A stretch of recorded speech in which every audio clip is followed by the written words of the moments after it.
செல்லம்மா சீரியல்ல சித்து செல்லம்மாவோட கல்யாண நாள் தேதி குறிக்கணும்னு மகேந்திரன் வீட்டுக்கு ஜோசியரை கூட்டு வர்றாரு. ஜோசியரே, உங்க 2 பேரும் கல்யாணம் தான் நாள் தள்ளி போயிடுச்சு, சில பிரச்சனை வேற வந்துச்சு, இப்ப எல்லாம் நல்லா சுமூகமா போகுது, சீக்கிரமே உங்க 2 பேரும் கல்யாணத்தை நடத்தலாம்னு இருக்கும், நல்ல நாளா பார்த்து சொல்லுங்கன்னு சொல்ல ஜோசியரும் நல்ல நாள் நினைக்குன்னு பார்த்து, ஐயா அடுத்த வாரம் வெள்ளிக்கிழமை ஒரு நல்ல சுப முகூர்த்தம் இருக்கு, அதுக்கப்புறம் அடுத்த மாசம் தான் முகூர்த்த தேதி நல்லா இருக்கு, 2 நாள்ல நீங்க எந்த நாள்ல வேணா கல்யாணம் நடத்தலாம் ஏன்னு சொல்லிடுறாரு. தியாகராஜனும் மகேந்திரன் கிட்ட, மகேந்திரா அடுத்த மாசங்கிறது ரொம்ப தூரமா இருக்கு, நாள்லாம் தள்ளி போட வேணாம், அடுத்த வாரம் வெள்ளிக்கிழமை சித்து செல்லம்மாவோட கல்யாணத்தை முடிச்சிடும். அது மட்டும் இல்ல மகேந்திரா கிட்ட ஒரு விஷயம் வேற சொல்லணும், உன்னோட தாத்தா பாட்டி கல்யாணம் திருத்தணி கோயில் நடந்தது, என்னோட கல்யாணமும் சரி உன்னோட கல்யாணமும் திருத்தணி கோயில் தான் நடத்தி வச்சோம், அதே மாதிரி சித்து செல்லம்மா கல்யாணம் கூட திருத்தணி முருகன் கோயில் நடந்தா நல்லா இருக்கும்னு நான் நினைக்கிறேன், உனக்கு சரின்னா சொல்லு மகேந்திரா, 2 பேர் கல்யாணத்தை அங்கேயே வச்சிடலாம் அப்படின்னு கேட்கிறாரு. மகேந்திரன் ஜானகியும் யோசிச்சுட்டு, என்னப்பா இருக்கு, நீங்க சொன்னா நல்லா தான் இருக்கும், 2 பேரோட வாழ்க்கை சிறப்பா இருக்கணும், அடுத்த வாரம் வெள்ளிக்கிழமையே முருகன் கோயில கல்யாணம் வச்சிருவோம்னு பேசுறாங்க. ஜானகி தியாகராஜன் கிட்ட, அப்பா அடுத்த வாரம் கல்யாணம் சொல்றீங்க, ஆனா நாள் ரொம்ப கம்மியா இருக்கேப்பா, கொஞ்ச நாள்லயே பத்திரிக்கையெல்லாம் அடிக்க முடியுமான்னு கேட்க, இங்க வந்து சித்தார்த், அம்மா அதை பற்றி நீங்கள் கவலைப்பட வேணாம், 2000 டிசைன் போட்ட பத்திரிக்கை ரெடியாக இருக்குது, நாளும் இடமும் தெரிஞ்சால் மட்டும் போதும், போட்டு பிரிண்ட் அடிச்சு நம்ம கிட்ட கொடுத்துருவாங்க, அதை பற்றிலாம் நீங்கள் கவலைப்பட வேணாம்னு சொல்ல தியாகராஜனும் கேள்வி பண்ணுற விதமா, பாத்தியம்மா ஜானகி பையன் இப்போ செல்லம்மா பக்கம் சாய ஆரம்பிச்சிட்டான்,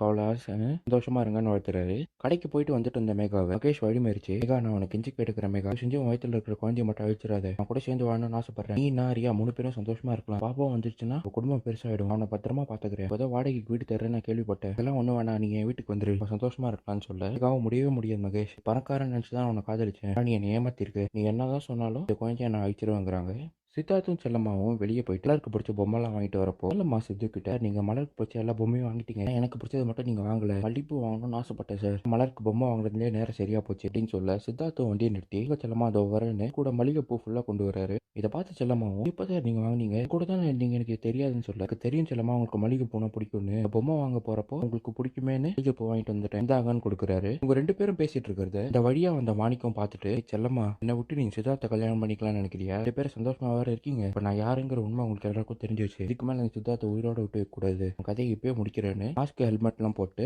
கத்தி கொண்டு வந்து சித்தார்த்துக்குள்ள முயற்சிக்கிறான். இதான் நீ இப்ப சொல்ல நடந்தது.